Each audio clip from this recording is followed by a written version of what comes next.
to climb Rakaposhi mountain, 25,550 feet high, a mountain which had not been climbed by man before. The expedition was privately organized by the undergraduates of Cambridge who came to Pakistan in the summer of 1954,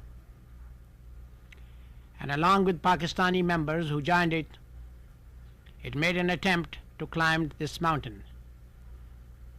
This is their story. It was a poor man's expedition. It was entirely a private enterprise, and they didn't have many funds either to support them. The expeditions came, part of it by road and part by sea, assembled at Karachi and moved to Rawalpindi.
We follow the course of the river all the way, and it's a pretty hazardous flight.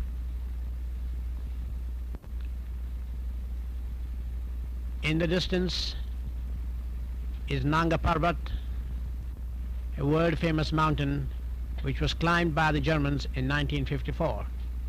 We're getting Gilgit, our destination. You see these small villages tucked in the mountains all the way. The life is pretty hard for these people. Gilgit Airport is a very small one with a river on one side and mountains on the others. And these aeroplanes just manage to get in and get out. Sometimes these aeroplanes can't even get in, and the arrival of the aeroplanes is always an occasion for celebrations. The local dignitaries, friends, relatives, they all come and receive the passengers who have arrived, and there is a bit of a ceremony. Generally, the guard turns out and is received by the dignitary. And many other local officials who have come to meet the party. It's a great sight to watch the aeroplane arriving and leaving. The expedition moves to the house of the resident, what you may call the governor of the area. He has a beautiful house with a lot of fruits and flowers at this time of the year. He is a gentleman in the middle with a white shirt, surrounded by members of the expedition. On his left is George Band, who's one of the finest mountaineers, and on the extreme left with the camera is Dr. Tissiers, the leader of the expedition. We were entertained by him, and as a matter of fact, we stayed there at his house. The flowers at this time of the year are in full blossom, and it's extremely picturesque sight around the governor's house. Gilgit Bazaar is world famous. It is a famous caravan route to Kashgar, Central Asia. Now, of course, no longer available to the free world because it's behind the Iron Curtain in Red China. But the bazaar is still full of people, tribes, and men from many parts of Central Asia. The expedition starts from here on its way to Baltistan. This is the Gilgit River, and the bridge is just wide enough for a jeep to go across it.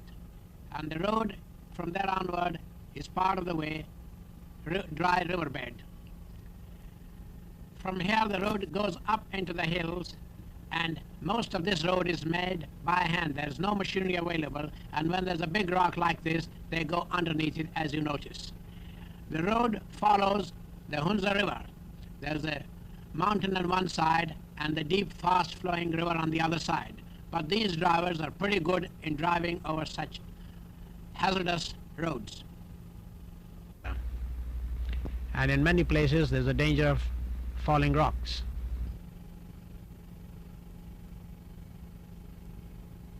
River, not Gilgit River. Quick speed, which is rather frightening for those who are not used to this kind of roads.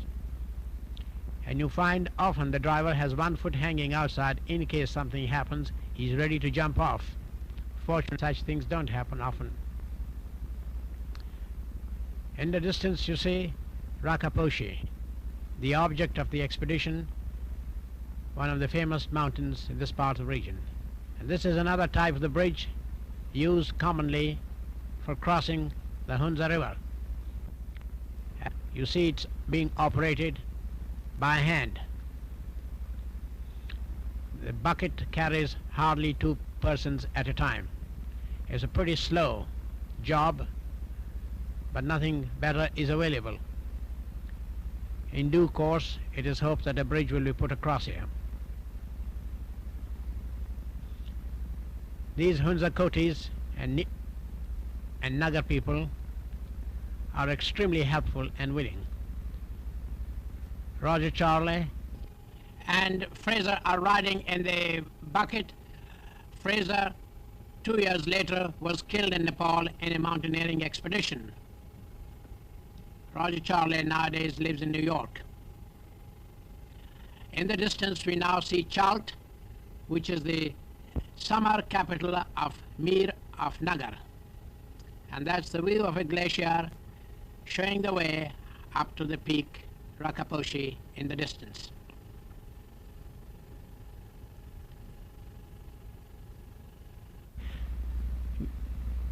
This is another type of bridge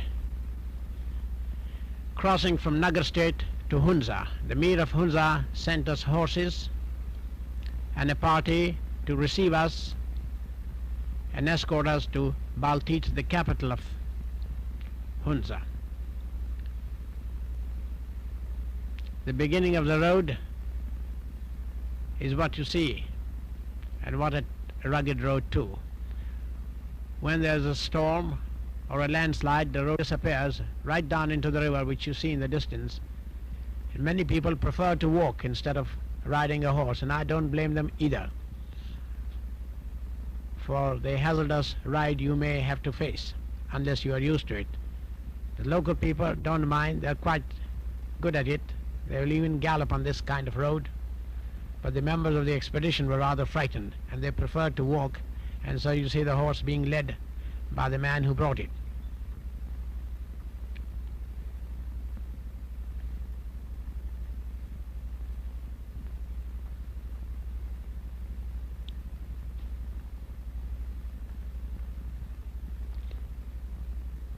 Now we are nearing Baltit, the capital of state. Every inch of available land is used for irrigation. The loads were carried on the back by Hunza Kotis, and these boxes were made in England, each weighing 60 pounds, serially numbered.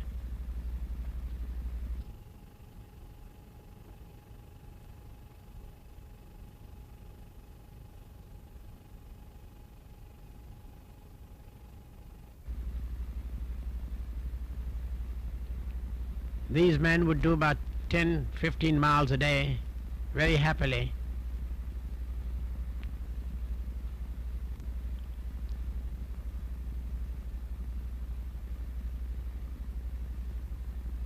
Hunza is very fertile, and so is Nagar, but Nagar has more water and Hunza hasn't got water.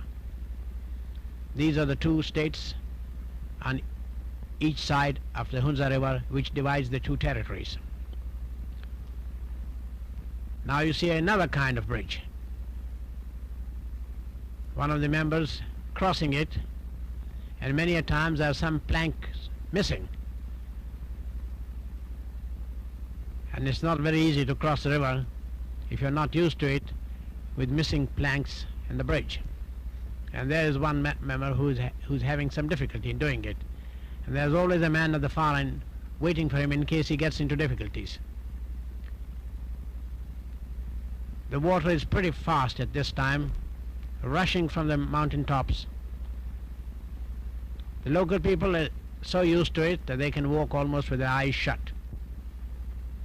In the distance is the Golden Peak, still not climbed by man, and it's over 24,000 feet high. It's called Golden Peak because the sun, when it shines against it, gives it a golden effect. The expedition is now arriving at Nagar, the capital of Nagar state, where we were invited by the Mir to be his guest and to attend the harvest festival, which is called Ginani. This is held every year to celebrate the harvest festival. It is like Thanksgiving in United States. They must get their crops through, collect the fruit, cut the grass, store up for the winter. They have a long winter when the whole country is covered with deep snow, and they don't go down into the plains but stay in their homes, shut in with their animal and cattle. The arrival of the party was always a great event in the village. All the boys and girls and the elders will come and meet the party. School will close and the local band will play music.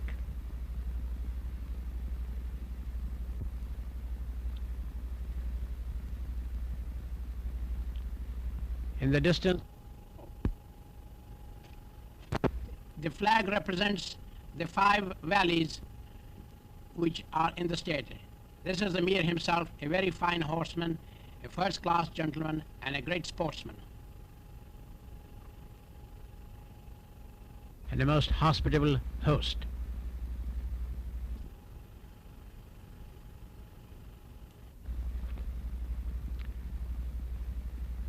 The villagers are busy drying fruit. The country is, this time of the year, has tremendous amount of fruit, which is dried in the summer for use in the winter.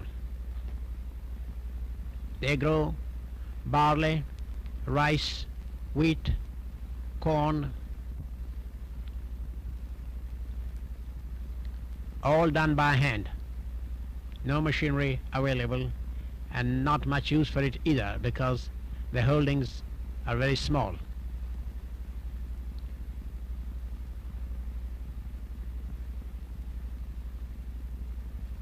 It's a pretty slow process, but they don't waste anything.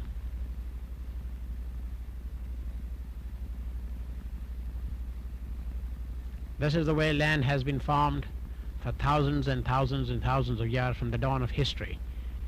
And you see this in most parts of the world. There's not much difference whether you see it here or in Japan or in parts of China or many other countries around the globe. The cattle is rather small. It's understandable. There's not much to graze. They're pretty hard worked.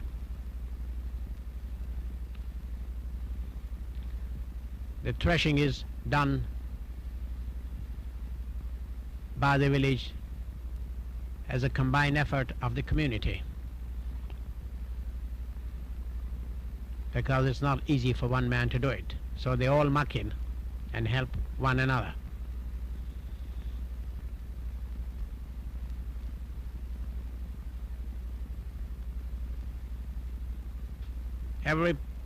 Everything is used, either by the man or by the animals or as a fuel. Nothing is wasted. And they can't afford to waste anything with the small amount of land that is available.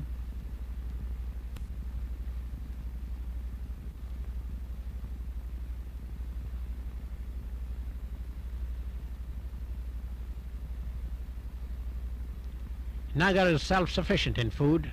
In fact, they have a little bit of surplus which they sell across the river to people in Hunza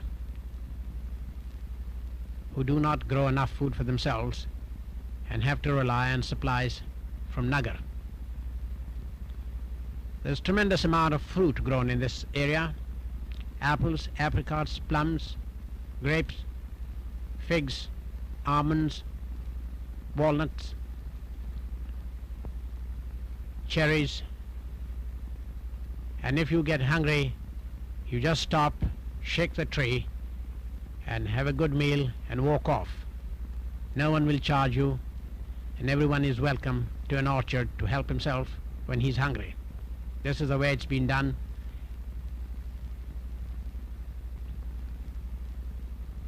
They have so much fruit that they even give it to their animals to feed them. What they can't eat, they store up for the winter, which they must do. But it's delicious fruit.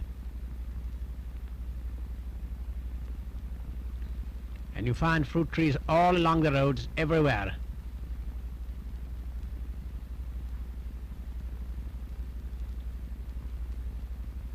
Nagar is much more fertile than Hunza because they get more water. All the glaciers are on the side in Nagar and not in Hunza, which is dry. The Mir has a beautiful palace high up on top of the ridge with a commanding view of the valley.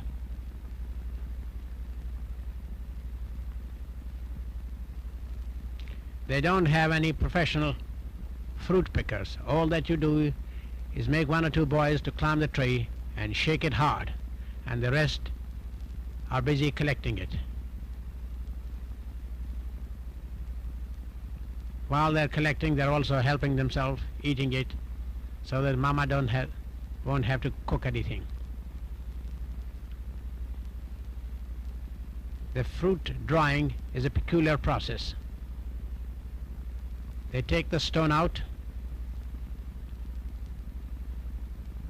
and put the fruit in the hot sun to dry, which can be packed up later. But they do something else too. They take the stone, break it, and take the kernel out and put it back in the fruit so that you can swallow the fruit without any difficulty, any danger of swallowing the stone.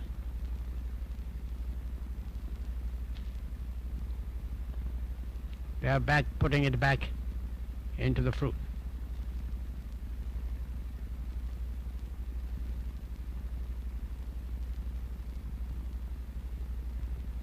Apricots mostly,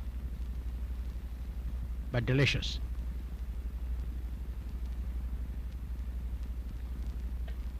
I wonder if a machine will ever be invented which can do all this without touching by hand.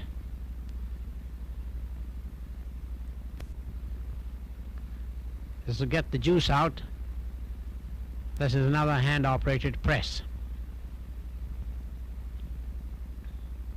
You see the house rooftops covered with fruit for drying.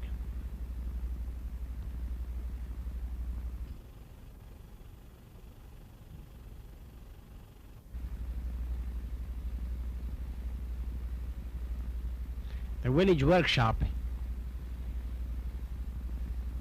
is pretty mobile. The man will come and put it down outside the village, operate for a day or two, and then move elsewhere where there's work for him.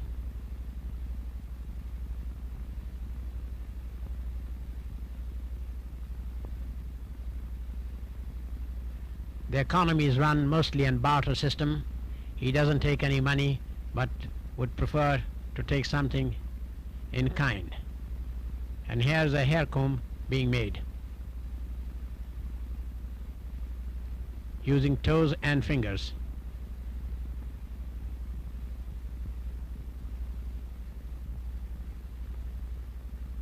The man in the distance is making a bow. Archery is very popular in this part of the world, and you see a little boy and grown-up men all the time walking about with bows and arrows.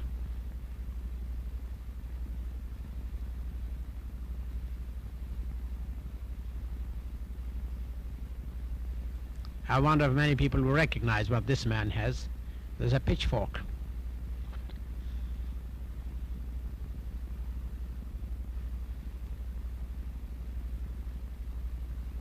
And no operation is complete without a smithy. The bellows are made of goat skin.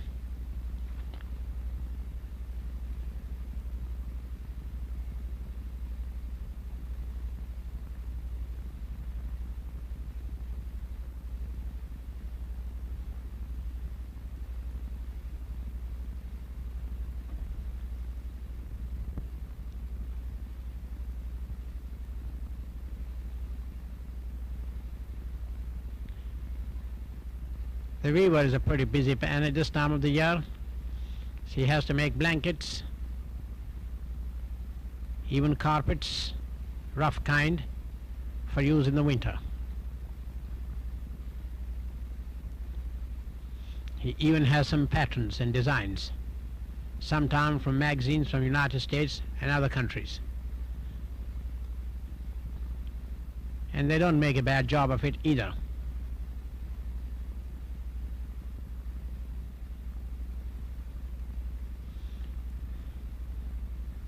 You can order what you want. It'll take some time for him to make it, but he'll make a try anyhow.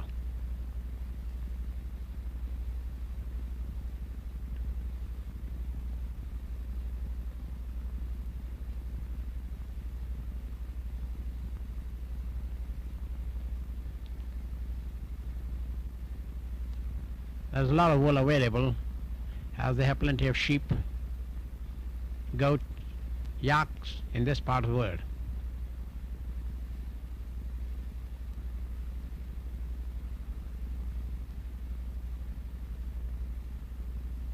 Sometime he'll have his own design, copying some animal or tree or something he has seen or taken fancy to. The shoemaking industry is very much a one-man affair.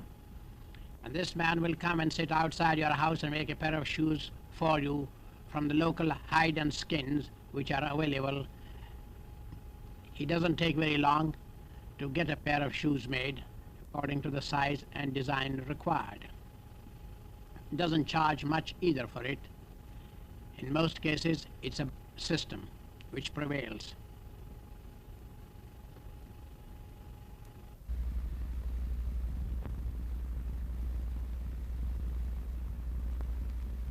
There's a fine pair of shoes available.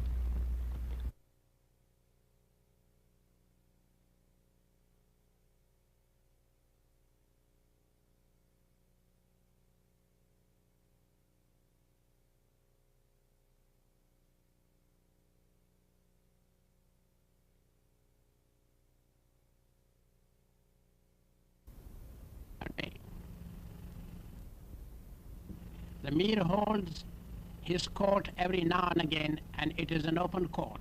Anyone can come and listen and attend. He's the supreme commander, he's the supreme judge, he's the king, and he's the father of his people. Children also come and sit in the court when they are doing nothing else and attend what goes on. The country is run by the Quranic members of the jury sitting on both sides. Here's the man pleading his case. These cases refer to land and property. There is hardly any crime in this part of the world. There are no lawyers either.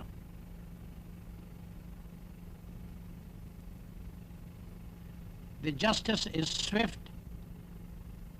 and immediate. The members of the jury give their opinion. The man with the white beard is the Prime Minister, and you see him later on also taking part in many activities. Some litigants are very vocal. This is one of them.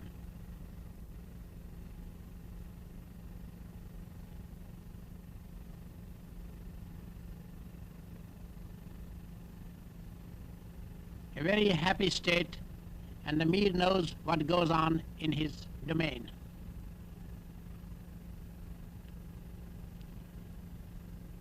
Incidentally, in this court, there is no Fifth Amendment either.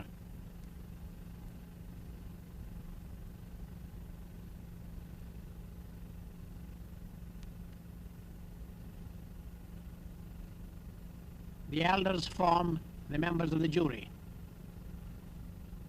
Sometime a written document is also produced as evidence, which is read out.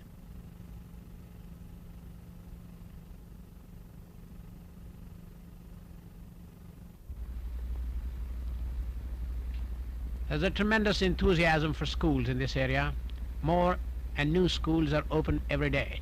There are no buildings for it in many cases, and the school is held in an open space.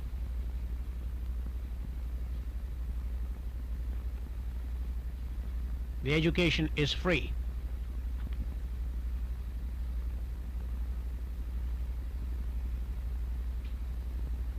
There's one teacher for all, so he just divides them into different grades and different groups.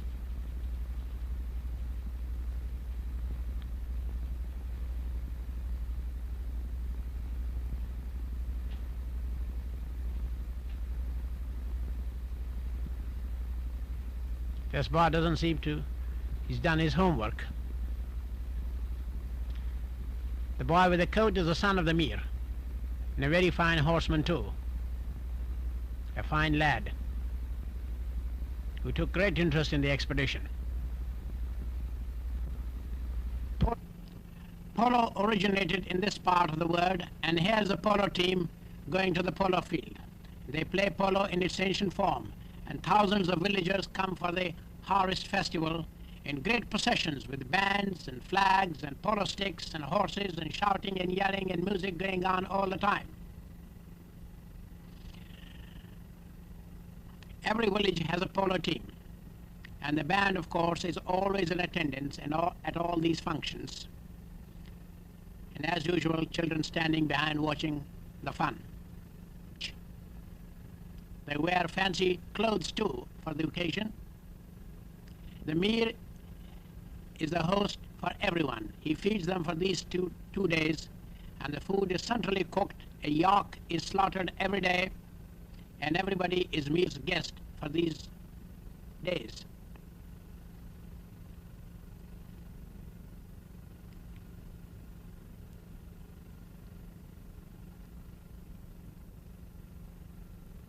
No one goes hungry. There's plenty for everyone. And the Prime Minister supervises the distribution of food. The girls watch the fun from the top of the ridge, and they get a wonderful commanding view. The polo match is in full swing. The main street of the village is converted into polo field, and it's free for all. If you miss the ball, you can hit the pony, and you miss the pony, you can hit the riders. And for our sake, the score was put in English on a blackboard, which was taken from the school. You can even pick up the ball and run with it, but there's a danger of receiving some polo hits on the head.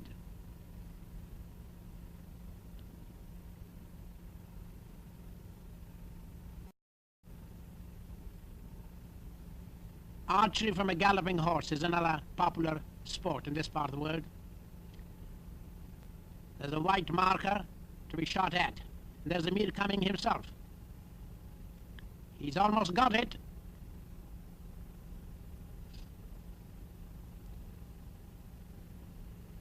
The Prime Minister now has a turn at it.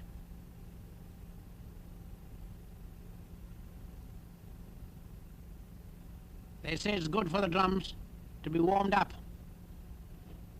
Produces apparently better music. Tent pegging is another event. Here's the Mir coming now with a lance in his hand and a small peg which is buried in the ground, and it is to be picked up from a galloping horse. And he's got his peg. This man got his one too.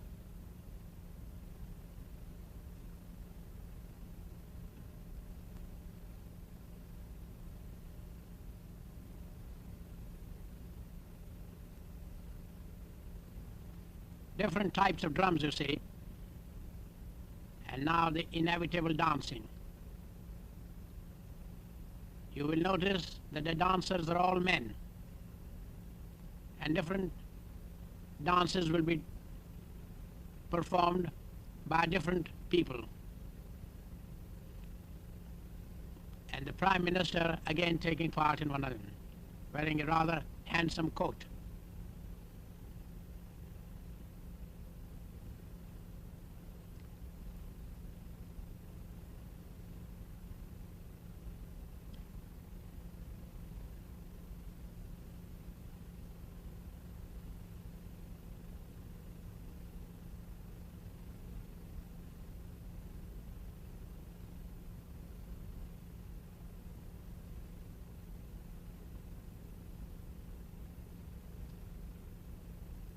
Some are slow and some are fast and some are solo and some are many joined. Sword dance is the next event. It's very popular, and these are real swords and pretty sharp.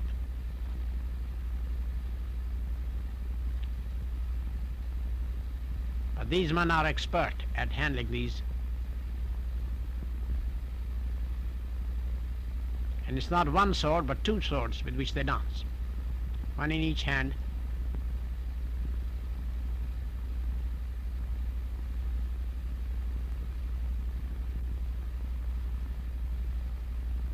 The children love these shows. The schools are closed.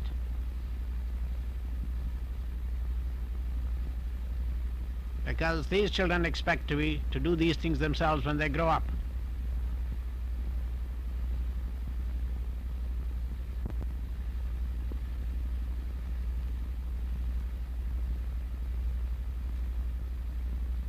Here's our friend, the Prime Minister again. He's pretty old, but he doesn't know how old he is. But he's in fine state of health.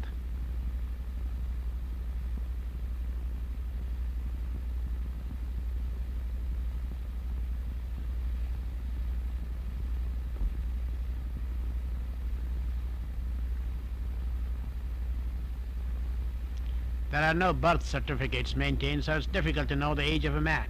He can only guess.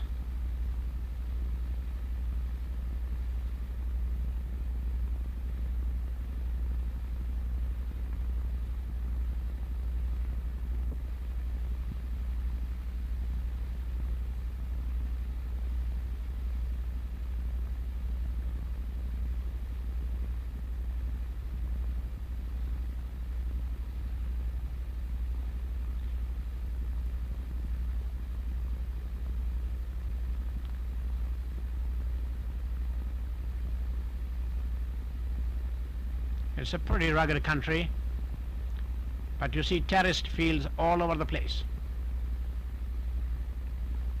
And the Hunza River cutting through on the way to join the Gilgit River near Gilgit. This is the most common type of bridge, made of rope. And the rope is made from branches of trees intertwined. Consists of three parts, one on which you walk and one on either side for the hands to hold. And it can take hardly 2 men at a time. We asked them how often they renew the bridge, and the answer was when it breaks.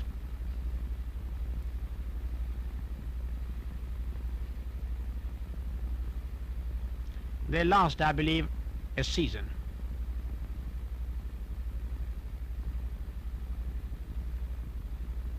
It's not very easy to walk across this type of bridge.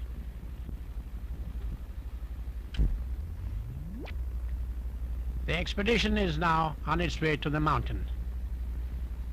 And this is the first stage of it, having crossed the bridge on the way to Joglode, which was the first village. We had about 60 coolies, but we are going higher and higher now,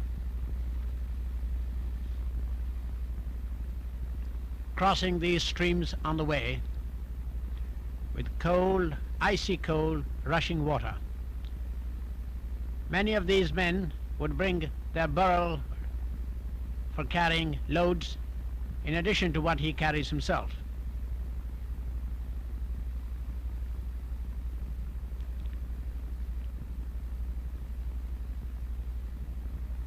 We were going higher and higher now.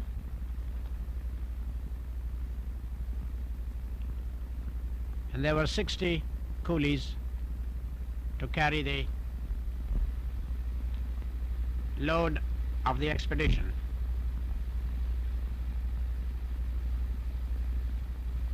Wildflowers were in full blossom at this time of the year.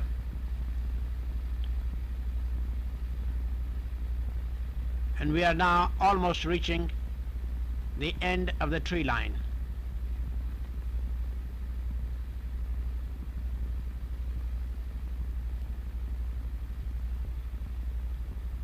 having climbed about 10,000 feet.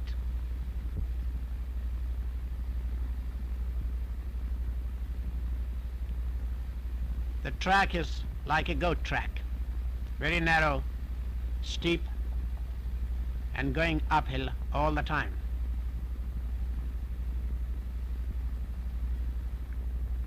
We have passed Jaglot village, which is the last big village, and now entering Darbar, where we camp for the night. And this is before getting to the base camp. There are no more villages now, and this is the first base camp which the expedition established, about 12,000 feet high. In the distance is the glacier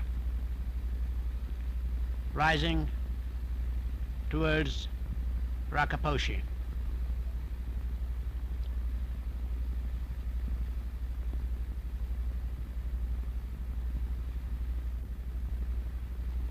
We were fortunate to find a plateau like this with a stream running through, where the tents were pitched and the baggage was sorted out.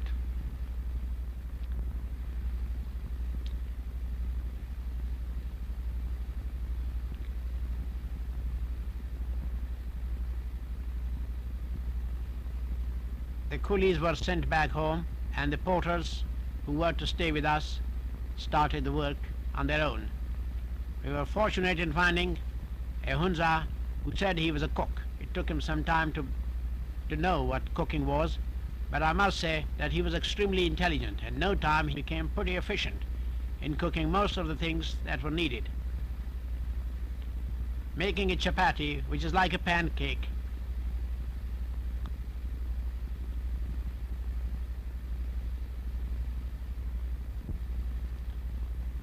there were 6 porters. 2 of them had been with the German expedition before and knew something about high altitude. The rest came for the first time, but it wasn't very difficult for them to get climatized and climb Kanchenjunga. We decided to change the base camp and make a different approach. And so we shifted to another place, and this is the second base camp, which was 14,000 feet high.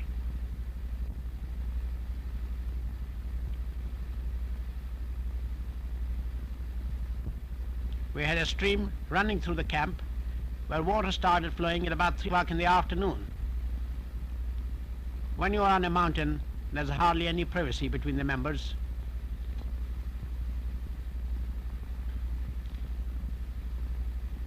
George Band getting a haircut from David Fisher.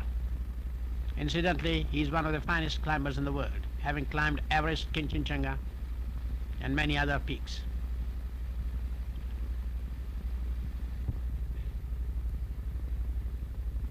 The doctor is a very busy man. He happened to be leader also, and there's always a tremendous number of people who come to the doctor for help. The villagers were always coming, every day coming, to ask for medicine, and kept him pretty busy.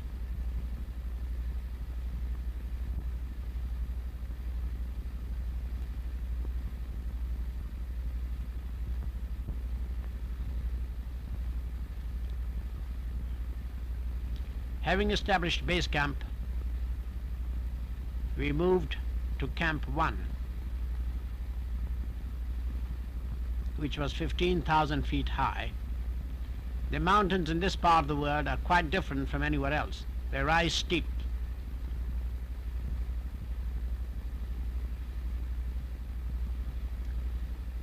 See our porters still carrying a lot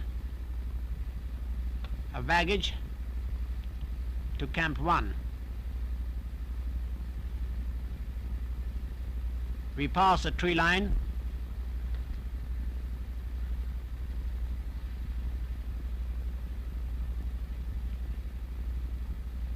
We kept a few coolies to help us to Camp 1, which wasn't very far.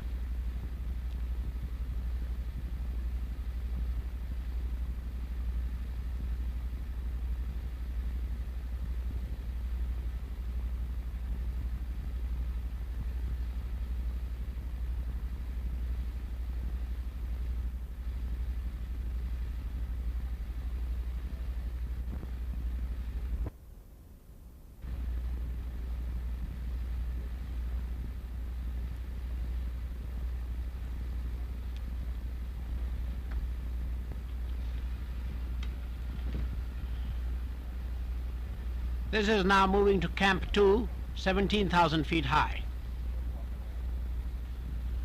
A rope had to be fixed to make it easier, especially for the porters.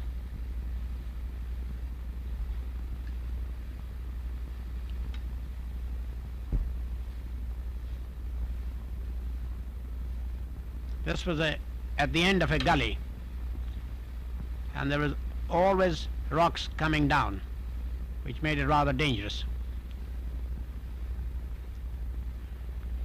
Camp 3 was established about 19,000 feet high.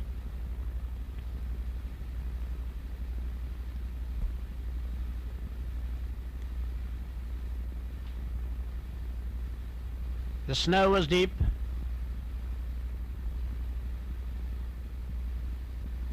and you can see the result of it. That was pretty hard going.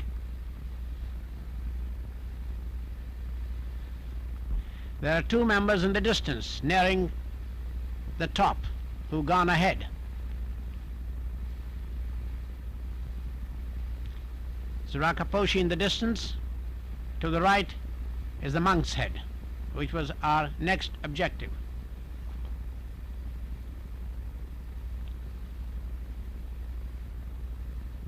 There wasn't much room for camps on them at this place, but we were able to flatten out a piece of ground and make a dump of stores.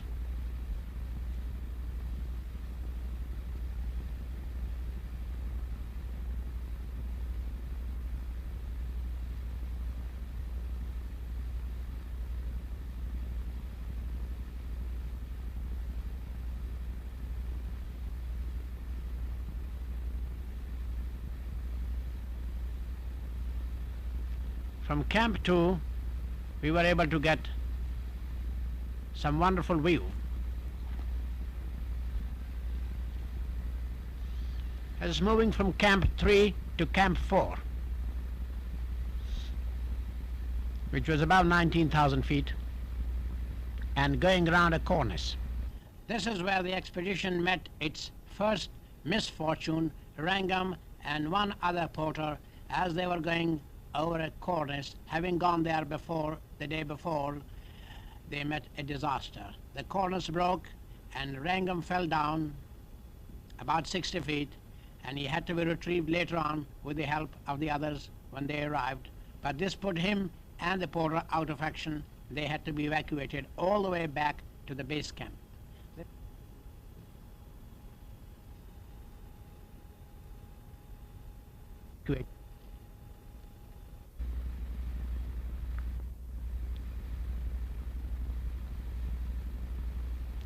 In the distance is Monk's Head.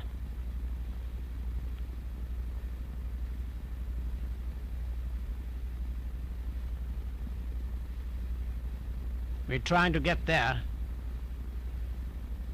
to establish Camp 4 and 5. By this time, the members are getting tired and weary.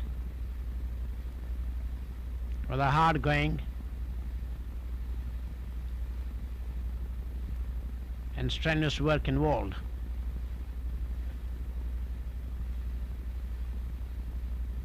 With Wrangham and two porters having gone,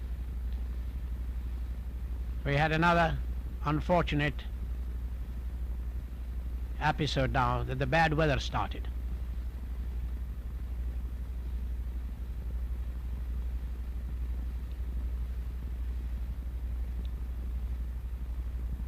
And it lasted several days, which forced us to abandon the peak and come back. But the expedition achieved one thing, that they climbed highest than any other expedition before and found a route which is possible to get to Rakaposhi, and there is a mountain still unclimbed. There is one thing which is outstanding about Rakaposhi, that it is a gentleman mountain. It has never taken life of the climber that have attempted to climb it.